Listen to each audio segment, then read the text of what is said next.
আসসালামু আলাইকুম everyone, this is brothers biker, welcome to another video. আজকে হচ্ছে বাইকের দ্বিতীয়বারের মতো হচ্ছে টপ স্পিড চেক করবো। এই জন্য হচ্ছে 300 ফিট যেতেছি, একটা মোটামুটি লেভেলের ছাপড়িভাবে টানাটানি করবো, ছাপড়িভাবে।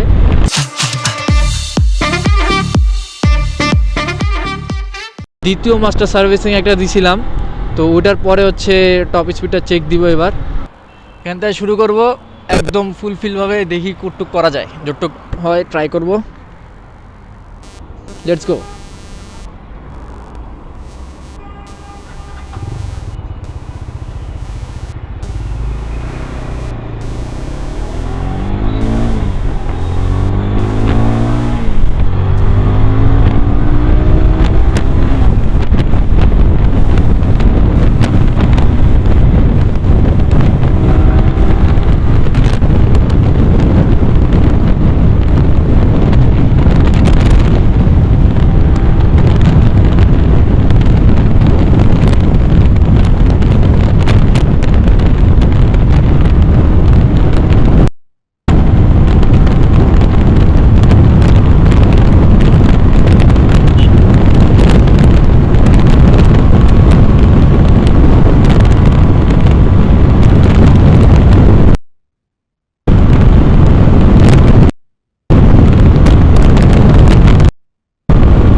মানে যতটুক মেনটেন করে স্পিড লিমিট তোলা যায় আর কি, ততটুকুই মেনটেন করে তুলছি, কিন্তু মানে 136-এর উপর আর উঠে না।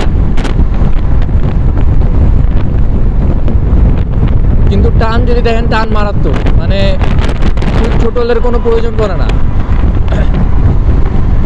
টপ স্পিড মোটামুটি ভালো উঠে, মানে টপ স্পিড 137, যেটা আপনার প্রয়োজন। আপনার অতিরিক্ত বেশি কোনো কিছুরই দরকার নাই, যেটা হচ্ছে বাস্তবতা। যেটা হচ্ছে অতিরিক্ত বেশি কোনো কিছুর দরকার নাই। আর এখানে যেটা আছে হচ্ছে, আমি টপ স্পিড পাইলাম 136 মতো প্রায়। তো আমার মনে হয় ইটস এনাফ। আর হচ্ছে এর বেশি দরকার পড়েও না। হাইওয়ে রোডে যদি আপনি চালান, সেক্ষেত্রে হয়তো বা আপনি দেখা যাবে যে বেশিরভাগ ক্ষেত্রে কোথাও যদি রুলস রেগুলেশন থাকে যে এর উপরে চলা উঠানো যাবে না যেসব রোডে, সেক্ষেত্রে আপনার দেখা যায় 80 এর উপর উঠাইতে পারবেন, উঠাইলে কেস দিয়ে দেয়। মানে স্পিড লিমিট নাই, সেক্ষেত্রে আপনি চাইলে 100 বা 120 এর উপর আর লাগে না। তো সেক্ষেত্রে আপনি ইটস এনাফ আমার মতে।